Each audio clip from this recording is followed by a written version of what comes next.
Welcome to Screen It or Stream It, where we take a look at a movie that's in theaters now versus one you can stream at home, and we try to decide which one should you go with.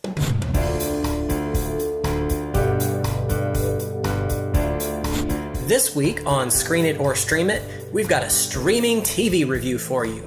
So, Matt, you just finished the first season of Iron Fist? I did, and you haven't seen it at all, right? Correct. Not a single episode has been played in my presence. So, how about a quick recap? I think I can do that. It's about a young boy named Danny Rand, whose family airplane crashes in the Himalayas when he's 10. The story actually picks up about 15 years later. Danny's in his, 25-ish range, and he's returning to New York for the first time since the crash. Both of his parents died in the crash, and Danny returns to try and claim his place at the top of his father's multi-billion-dollar corporation. But he comes to find out things aren't the same as they were when he left. People he thought were his friends might not be so friendly, and some seriously evil people have infiltrated the corporation. Luckily, Danny spent the last 15 years training to be the Iron Fist, kind of chosen one, martial arts master and protector. So, we've got childhood trauma, billionaire backstory, and something like a superpower. Sounds like standard comic book style hero so far, but I've heard some bad things about this one, so I've got some questions for you. I know next to nothing about the series, but there has been talk of the main character and the whole whitewashing thing. How do you feel that played out?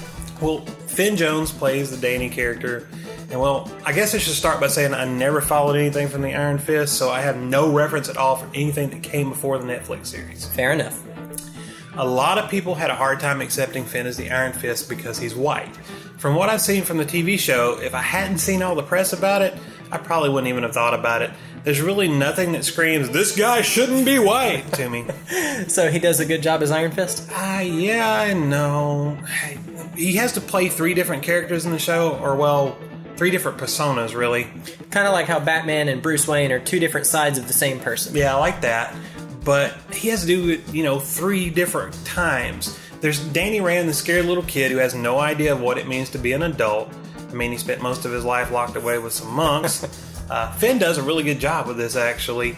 I totally buy him as that scared little kid. But then sometimes he's Danny Rand, the millionaire playboy, running his father's company, driving his Aston Martin, and living in his deluxe apartment in the sky.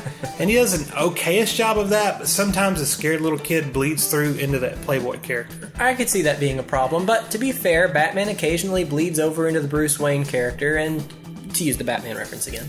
Yeah, he did that. But it happens so much more here, and I have a hard time deciding if it was supposed to happen or not. But, really, it's fine. I still think he does a good job with that, just not as good as his scared little kid persona. It's really the third one where it all falls down. You mean when he puts on the tights? Yeah, no, because there are no tights or any costume at all, really. Wait, no tights? That's not the issue. The biggest problem is the martial arts aspect of Iron Fist. I don't believe he's the greatest fighter ever, much less even a good fighter. The worst is when he's doing his Tai Chi, slow, meditative-like movements. How do you mean? Well, when you're a kid and you watch that karate movie and you try to duplicate what you see on the screen? Yeah. Well, in your head, everything you do looks just like it does on the TV. But then when you see yourself doing it, you look like some clumsy fool that has no idea what he's doing. Speak for yourself. Yeah, exactly like that. That's the feeling I get when I watch Iron Fist. It just doesn't work. So you're telling me you don't like the violence? No, we like violence. It just needs to be done well if you're going to do it at all. Okay, that's fair. But what about the other characters? For the most part, they're kind of okayish to good. Claire makes an appearance, and she's always great. That's Rosario Dawson's character that jumps between all the Netflix series. She's a delight. Yeah, and she does a really good job here, although her appearance wasn't written in all that well. It's kind of weird. Colleen Wing is great. She's kind of Danny's sidekick, and much more believable as a martial artist. All in all, there are a lot of smaller side characters, and most of them are fine.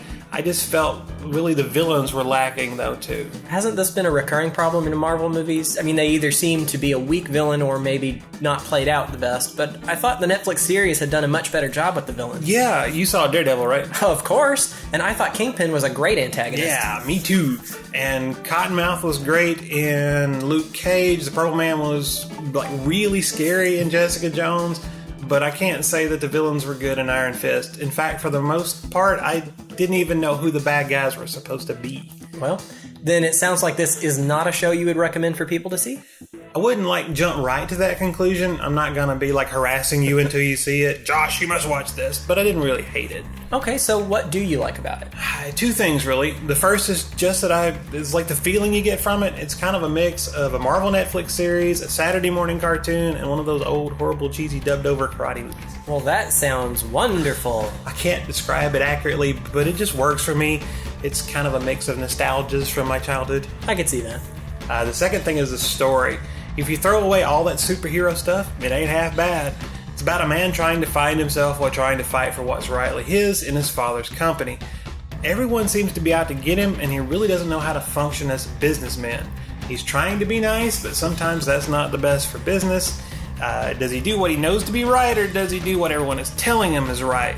It's the coming of age and the fish out of water story, really. Also, the company is being misused by some bad people from the inside, and he's got to figure out what's going on. I just feel like it's the Iron Fist part that keeps messing up the Iron Fist series. So you would give it a tentative, you should watch it? No. The more I think about it, I don't think I could recommend it. Okay, I'm really confused now. I don't think it deserves all the hate it's been getting, but it's just not good enough to recommend. The story is the best part of it, but it's too long and it drags, and the action sequences that could have saved the dragging story are probably the worst part of the whole thing. Oh, well, that's it then.